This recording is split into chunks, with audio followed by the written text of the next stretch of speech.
Anong uri ng banal na santo ang taong ito, sa huli? Sa kabila ng kapangyarihan ng Crimson Dragon, ganap na nagbago ang sitwasyon. Pagkatapos ay dahan-daw ang sinabi ni Janju, Fu, ito ang espada na may hininga ng dragon ng emperador. Pagkatapos ay nagpakita ng ngiti si Janju na may tiwala sa mga mata, nakatingin kay Chenan at sinabi, hindi kayang pigilin ang isang suntok. Siningit lang ni Janju ang kanyang kamay. Ang espada sa kamay ni Chen ay nagkahiwa-hiwalay. Ngayon, ang Crimson Dragon ay tila nawalan din ng kapangyarihan. Si Chen at ang Crimson Dragon ay sabay-sabay na sumigaw, ah!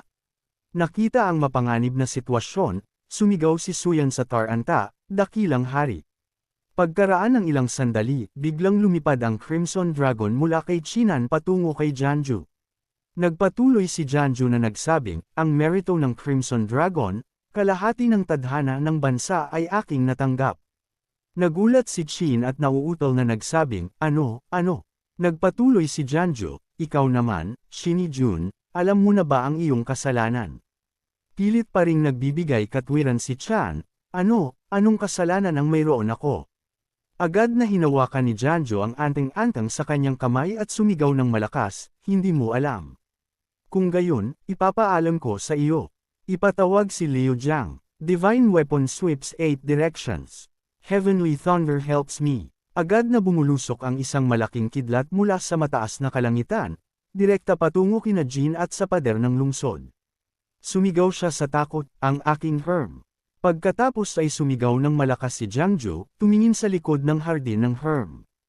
Ano ang nakatago? Mula sa likod ng hardin, isang grupo ng matinding sama ng loob ang nagsiliparan, sunod-sunod. Patuloy silang sumisigaw ng galit at puot, dakilang hari. Dakilang hari. Ang mga taong nakapaligid, na may labis na pagkagulat na ekspresyon, ay nagsabing, napakaraming kaluluwang patay. Maaari kayang ang lihim na malamig na palasyo ng Royal Palace ay may kinalaman sa paggamit ng tao upang gumawa ng gamot. Ang mga sama ng loob ay walang pag-aatubiling sumugod direkta sa tabi ni Chen, sumisigaw, dakilang hari. Dakilang hari, ibalik ang aking buhay. Ibalik ang aking buhay. Kasabay nito, habang labis na natatakot si Chen, ipinagpatuloy ni Janju ang paglagay ng kamay sa likod nito at sinabing, ilalaban ng dakilang hari ang mga taong ito. Ngayon, nauutol si Chin, ako. Sumagot si Janju, syempre kilala ko ang mga taong ito. Ang mga taong ito ay lahat ng tao ng Qin Kingdom, ngunit ngayon ang kanilang mga kaluluwa ay naging field guides, iniiwan lamang ang ilan sa mga labi na ito. Nakakunot noo si Janju at nagpatuloy na nagsabing, ang elixir sa Chan, ang bibig ay kayang lumunok ng libu-libong tao. Shi Yujun, makakapagpahinga ka ba ng payapa sa halip na makaramdam ng pagsisisi? Itong si Jin ay mayabang pa ring nagbibigay katwiran, nasa akin na ang mga tao. Gamitin para sa akin, anong mali? Anong kasalanan ang mayroon ako? Anong kasalanan ang mayroon ako? Hindi na siya makikinig sa anumang salita. Pagkatapos ay itinulak ni Zhang Ju si Qin at pasulong. Nagpatuloy si Zhang Ju na nagsabing, pagkatapos ang Crimson Dragon sa panaginip ay nagbigay sa akin ng dalawang bagay. Isa sa mga bagay ay ang Dragon Tail Criminal Execution Machine.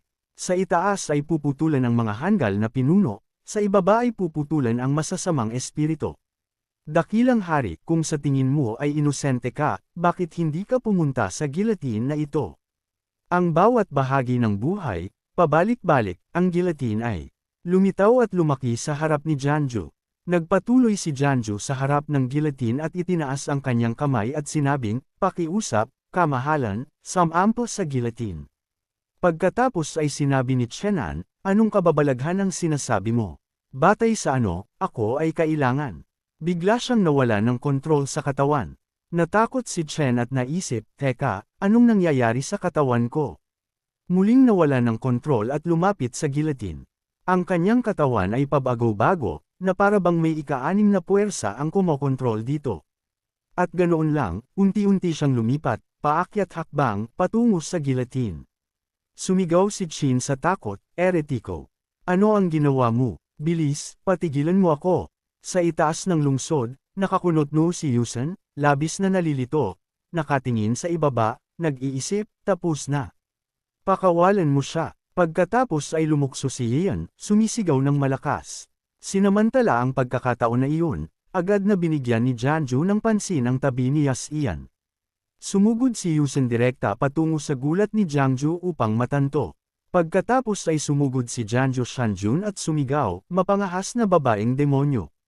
Nang ahas na manggulo sa mister. Agad na sumugod si Shanjun, ibinuko ng napakalaki ang bibig, at naglunsad ng atake, gintong apoy. Ngayon, si Yas-ian, na may labis na nalilitong mukha, ay walang oras upang mag-react sa anuman. Isang galit na apoy ang direktang tumama sa tabi ni Yas-ian at nilamon, sinunog siya. Si Chin, nang makita ito, na may labis na gulat na mukha, ay sumigaw, mahal na kabit. Dakilang hari, si Yusen, na ngayon ay nasusunog sa buong katawan, ay unti-unting humihina. Ginamit ni Yusen ang kanyang huling lakas upang tawagan si Chenan. Mula sa mga paa ni Yas-ian, unti-unting naging jade blue. Ngayon, ang mga taong nakapaligid ay labis na nagulat at sumigaw. Ang katawan ng demonyong kabit ay naging parang jade. Maaari kayang siya ay isang halimaw talaga. Sa wakas, bumagsak din si Yas-ian sa lupa bago ang tulalan na titig ni Chen at ng kanyang mahal na kabit. Si Shanju naman ngayon ay nagsabi, ang puso ng mga tao at ang kapalaran ng bansa ay wala sa kamay ng mga tao ngayon. Nang ahas ka pa ring maging mayabang sa harap nito. Ginamit ni Shanjun ang kanyang paa upang yapakan ang ulo ni Suyu Shans, anuman ang kanyang masakit na iyak. Pagkatapos ay tumingin si Hui Shanjun kay Janju at nagpatuloy na nagsabing, Mister, ituloy mo lang. Ang babaeng demonyong ito ay iniiwan para rito na lang harapin. Nang walang pag-aalinlangan, agad na sinabi ni Janju, ipahayag ang krimen. Putulin ang hari. Agad na may pinagmula ng kapangyarihan ang humila sa boses ni Chen patungo sa gilatin, dahilan upang sumigaw siya sa takot. Si Yas-ian, sa gilid, ay labis na nagulantang at natakot, sumisigaw, dakilang hari.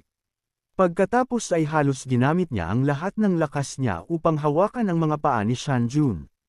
Pagkatapos niyon, ginamit ni Yas-ian ang lahat ng lakas niya upang sumugod sa tabi ni Chin.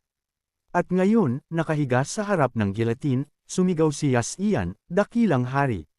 Mabilis na parang kidlat, bumagsak ang talam ng Verdugo. Labis na namangha si Chenan, malaki ang mga mata habang nakatingin sa harap. Malayo na siya ngayon sa gilatin at ang umaabot sa harap niya ay isang pares ng kamay. Aking kabit, lumabas na nagawa ni Yukuan na itulak si Chan palayo sa gilatin sa tamang oras, at siya ang nakatanggap ng hampas. Unti-unting umuusok ang kanyang buong katawan at nagkaroon ng mga bitik ang kanyang mga kamay, kasama ang labis na masakit na ekspresyon sa mukha ni Yuan. Sa sandaling iyon, bahagyang kumunat ang noo ni Jangju sa gulat, iniisip, maaari kayang totoo siyang gumalaw. Talagang ginamit niya ang kanyang kapangyarihan ng demonyo upang ganap na makayanan ito. Nang walang pag-aalinlangan, sumigaw. Nang malakas si Janjo, putulin. Ginamit ng Verdugo ang lahat ng lakas niya upang magbigay ng isa pang hampas, dahilan upang lumaki ang mga mata ni Yukuan sa labis na sakit. Nagulantang si Chenan, nagtataka kung bakit niya ito ginawa.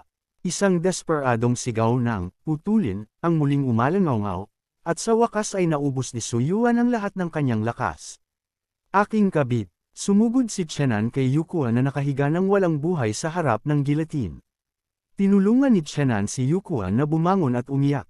Ang buong katawan ni Yuan ay naging jade green. Sinubukan niyang gamitin ang kanyang huling lakas upang sabihin ang kailangan niyang sabihin, kamahalan, pakiusap, huwag mo na akong tingnan. Siguro ay napakapangit ko sa ganitong anyo. Ang mga karaniwang tao sa ibaba ay namangha lahat, nagsasabing siya ay isang demonyo nga. Hindi nakapagtataka na nabighani siya ng kanyang kamahalan. Hindi pinayagan na magpatuloy ang eksenang iyon ng matagal, lumapit si Janju at sinabing, Janan, dinalak mong agawin ang kapalaran ng buong Qin Kingdom upang makaligtas sa pagsubok ng langit at pumatay ng hindi mabilang na inosenteng tao ng buong bansa. Nakagawa ka na ng mga kasuklam-suklam na krimen. Ano pa ang masasabi mo? Nakita ito, ginamit ni Ukuan ang kanyang huling hininga upang magpatuloy, ang aking pagsubok sa langit. Kung hindi ko kukunin ang kapalaran ng isang bansa, hindi ko ito kayang labanan. Marahil hindi ko matutubos ang aking mga kasalanan kahit sa kamatayan. Ngunit gusto ko lang malaman kung bakit ganito ang tadhana. Pagkatapos sabihin ang kanyang huling salita, Tumingin si Yupon sa langit at ang kanyang buong katawan ay nagsimulang magningning. Nang marinig ito, biglang labis na nagulat si Janju, iniisip, ganito ba muli ang tadhana? Pagkatapos, tumangala si Janju sa malinaw na asul na langit at puting ulap, iniisip, ano ba talaga ang tadhana? Pagkatapos ay sinenyasan ni Jianju si Shanjun, Fairy na, Shanjun. Nalagpasan na ng Chi-Chi Dragon Kingdom ang mga pagsubok nito. Ang nalalabi, hayaan ng mga tao ng buong bansa ang magpasya. Pagkatapos ay sumakay siya sa likod ni Shanjun at lumipad palayo sa Qin Kingdom. Sa wakas, bumalik siya sa isang kuweba. Dahan-daang nagmulat ang mga mata ng isang babae at labis siyang nagulat nang makita ang sarili na nakahiga sa loob ng isang kuweba. Tumangala si Qin siya sa bubong ng kuweba na tulala, iniisip, buhay pa ba ako? Biglang umupo si Qin siya, nagsasabing may bahagyang gulat na tono, naaalala ko, nasa execution ground lang ako, nagmamakaawa, Mister, nasaan ito? Ang sombrero ko, ang sombrero ko. Sa ilalim ng mga puno na may dahon na dahan-daang nahuhulog sa malamig na simoy ng hangin, inabot ni Qin siya at muling tinali ang kanyang buhok, nagsasabing, kaya ko lang itong ayusin sa ngayon. Biglang lumapit si Janjo, dahilan upang bahagyang tumalon si Qin Xiao at sabihing, Mister, ikaw nga talaga ang nagligtas sa akin. Ang incantation mo na iyon, akala ko kinokonsuelo mo lang ako. Mister, ito na, gising ka na rin sa wakas. Humakbang si Janjo at lumuhad sa harap ni Qin Xia, hinawakan ang kamay nito at sinabing, aking hari. Tiningnan ni Zhangju si Qin Xia na may labis na masayang ekspresyon, hindi kumukurap. Nakita ito, labis din na nagulat si Qin Xia, inabot upang tingnan si Janjo. Pagkatapos ay inalis ni Qin Xia ang kanyang mukha, binawi ang kanyang kamay, at tumanggi, Mister, huwag kang magbiro. Paano ako magiging hari? Isa lang akong babae. Nang marinig ito, hinawakan ni Janjo ang kanyang kamay at tinulungan si Qin Xia na bumangon, masayang nagsabing, ngunit Gongzi, ito ba ay isang bagay na dapat ikahiya? Yumuko si Qin Xia at sinabing, sayang, babae ako, sayang. Sumagot si Janjo, paparating na ang tadhana ng Qin Kingdom. Ano ang mga plano ng Gongs para sa hinaharap? Nang marinig ito, nagulat si Qin Xia at sinabing, paparating na ang tadhana ng Qin Kingdom. Sumagot si Janjo, tama. Pagkatapos ay sinabi ni Qin Xia, kung gayon, kailangan kong bumalik sa Xianyang City at lagpasan ang mga pagsubok kasama ang mga tao. Yumuko si Janjo at tumawa ng bahagya, nagsasabing, kung ganoon, sige na. Oras na rin para umalis ang Pindaw sa Qin Kingdom. Nang marinig ito, labis na nagulat si Qin Xia, Mister. Ngumiti si Jianju at itinuro ang mga spirit beast sa likod niya, nagsasabing, bukod pa rito, ang kuweba na ito ay tahanan ng pamilya ng wild boar. Mister, nabalisa namin sila ng matagal na. Nang marinig ito, mas nagulat pa si Qin Xia at sumagot, kaya pala. Paumanhin, nakakaistorbo kami. Aalis na kami agad. Ilang sandali, sa ilalim ng kalangitan na may sikat ng araw na tumatagos sa mga dilaw na dahon na napakaganda, umupo si Qin Xiao sa likod ng isang malaking wild boar. Niyakap ni Janjo si Xiao Shanjun at sinabing, hindi ko inaasahan na pumayag ang wild boar ay na ibalik si Wong sa Jiang City. Nagulat din si Qin Xia at sinabing, kung gayon, salamat, wild boar iyan.